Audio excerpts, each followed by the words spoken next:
总统赖清德张进行团结国家第3场的演讲，讲到1946年通过中华民国宪法，伊讲迄当时台湾无派人参加哦。国民党是批评讲总统是无介了解历史的事实，民众党嘛批评赖总统对宪法的理解错误。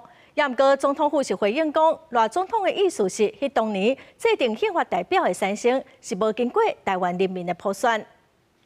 总统赖清德团结国家10讲，第3讲讲到1946年通过中华民国宪法，强调迄时阵台湾无派人参加制宪，引起产业反弹。共党批评赖总统罔着历史事实，强调当年有18来自各行各业代表参加制宪。民进党主席黄国昌认为，赖总统对宪法有错误理解，甚至连绿营非常多的人士，他们没有办法相信。 我们的总统怎么会错到这样子的程度？当一个总统可以没有宪法知识，但是你要有宪法常识。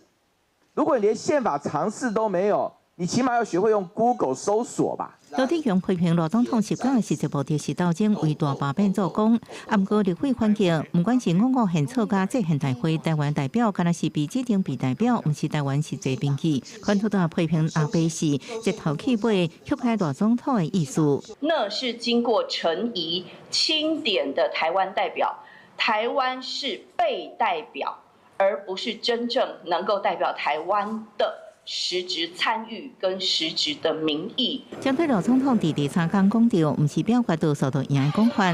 吴思瑶回应，民主运行基本关键是多数尊重少数，少数服从多数。